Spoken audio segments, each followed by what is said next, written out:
The crimson warning lights bathed the bridge of the Zeridian flagship in an ominous glow. Commander Vextar's 4 eyes widened as the sensor data cascaded across his display, each reading more terrifying than the last. The metallic taste of fear filled his mouth as he processed what his instruments were telling him. "Impossible," he whispered, his voice barely audible above the frantic beeping of the alert systems. "Run the scan again." Lieutenant Cornell's tentacles trembled as she operated the controls, her usually steady hands betraying her mounting panic. "Sir, I've run it 17 times. The signature is unmistakable. It's human." A collective gasp echoed across the bridge. The Zeridian Empire had conquered 12 star systems, subjugated countless species, and built the most formidable fleet in the galaxy. But humans were different. Humans were the stuff of nightmares whispered in the darkest corners of military academies. Commander Vextar's mind raced back to the briefings he'd received about the mysterious species from the Sol system.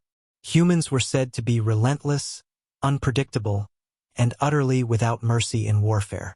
Unlike other species that fought for resources or territory, humans seemed to fight for concepts their enemies couldn't even comprehend: honor, freedom, revenge. "What class of vessel?" Vextar demanded, though he dreaded the answer. "Unknown configuration, sir. Massive. The energy readings suggest weapon systems beyond anything in our database. And sir," Cornell's voice cracked, "it's heading straight for our formation." Across the Zeridian fleet, similar scenes were unfolding on dozens of warships. Captain Thulran aboard the destroyer Void Ripper watched his crew abandon their posts in terror. On the dreadnought Starcrusher, Admiral Zekmoth found himself staring at tactical displays showing impossible weapon signatures and armor configurations that defied known physics. The human warship emerged from the shadow of a nearby asteroid field like a predator revealing itself to prey. Its hull was a matte black that seemed to absorb light itself, marked only by strange symbols that hurt to look at directly. The vessel's design was alien in its efficiency. No decorative elements, no excess bulk, just pure, concentrated lethality. "They're hailing us," Communications Officer Plexinar announced, his voice barely above a whisper. "Audio only." The bridge fell silent as the transmission crackled to life. The voice that emerged was calm, almost conversational, spoken in perfect Zeridian common. "Zeridian Fleet, this is Captain Maria Rodriguez of the UES Retribution. You have entered human space and committed acts of aggression against our colonies.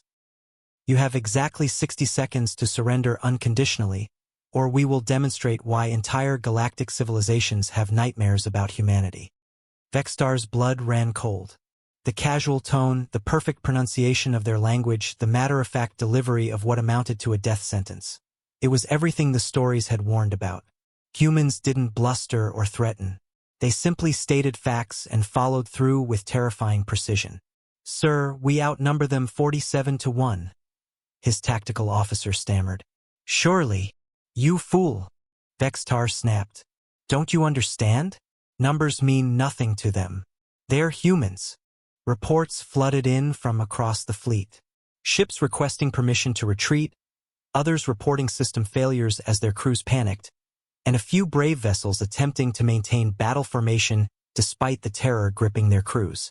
The human ship began to move, not with the graceful curves of Zeridian vessels, but with sharp, angular precision that spoke of absolute control.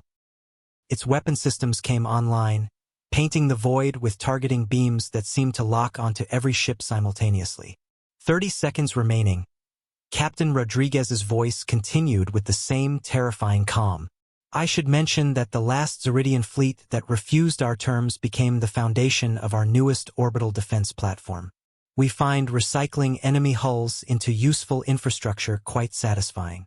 Vextar looked at his crew, saw the same realization dawning on every face. They weren't facing just another enemy fleet. They were facing humanity, and humanity had come to collect a debt written in the ashes of human colonies. His hand moved slowly toward the surrender beacon, knowing that in this moment, survival trumped pride.